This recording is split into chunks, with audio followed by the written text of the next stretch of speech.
Welcome to our channel. If you think you've got cannabis all figured out, well, you might want to think again.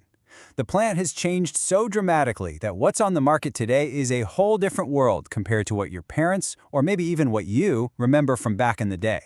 And hey, don't just take my word for it. This right here, this comes from a lifelong cannabis user, someone who's seen the changes firsthand. It's a pretty powerful statement, isn't it? It just perfectly captures the incredible leap in strength we're about to dive into. So just how big of a leap are we really talking about? Well, get this. The THC level in cannabis flower today can be 3, 4, or even 5 times what it was back in the 1970s and 80s. That is a staggering increase, and it changes absolutely everything about the experience. To really understand how we got here, we've got to rewind the clock. All right, so first things first. To really grasp how much things have changed, we need to understand the starting point. Let's set a baseline by taking a look at the cannabis of the past. You know, the difference between then and now is it's night and day. In the past, the data was pretty spotty, and reports about how strong something was were mostly just word of mouth. But today, we've got precise lab testing, super selective breeding, and all sorts of advanced tech. So while a perfect one-to-one comparison is tough, all the evidence we have points in one undeniable direction. A massive, massive jump in potency. So, where did this whole evolution begin? Well, the first major leap forward wasn't driven by high-tech labs or complicated machinery. Nope, it came from something much more fundamental, changing the genetics of the plant itself. For decades, growers became laser-focused on a single goal: more THC. They started intentionally crossbreeding their most potent plants, generation after generation. This relentless focus was incredibly effective, and it just kept pushing that THC ceiling higher and higher, transforming the very nature of the cannabis flower. But, selective breeding was just the beginning. The next great leap in potency wouldn't come from the farm, but from the lab. Technology introduced a whole new frontier: cannabis concentrates. And these are products that are light years more potent than even the strongest flower. So, breeding pushed flower from the single digits to over 25% THC, which is a big deal. But modern extraction technology just blows that completely out of the water. This question on the screen, it isn't hypothetical. It's the reality of today's market, all thanks to products we call concentrates. One of the most popular modern concentrates is called live resin.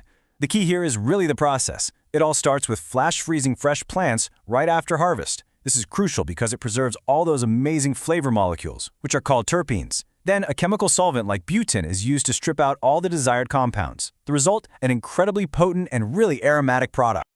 Now, on the other end of the spectrum, we have live rosin. It sounds similar, but the method is completely different.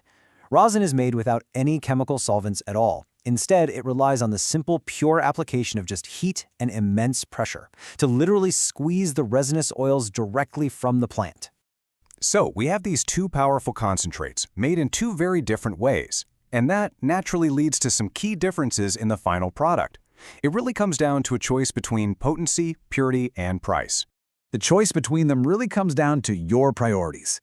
Live resin can reach slightly higher THC levels, and it's generally more affordable because using solvents makes it easier to produce in big batches.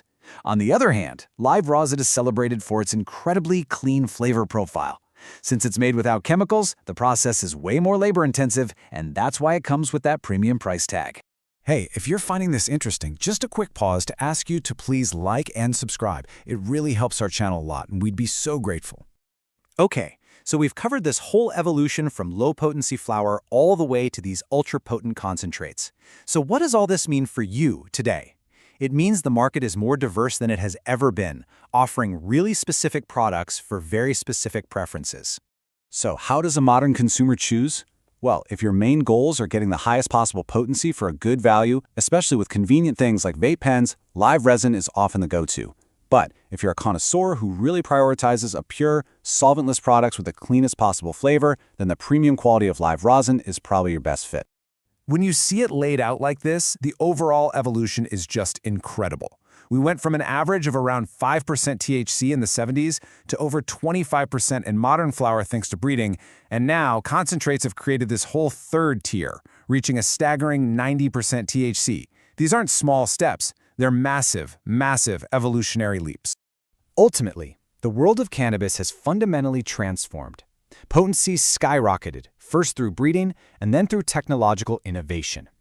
The result is this sophisticated market where you can now choose products based on your specific priorities, whether that's peak potency, absolute purity, or that perfect balance of both.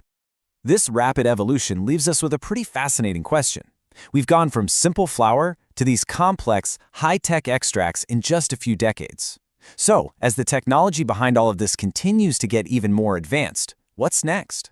What will the cannabis products of the future look and feel like? It's pretty interesting to think about. Don't forget to hit that like and subscribe. Thanks for watching.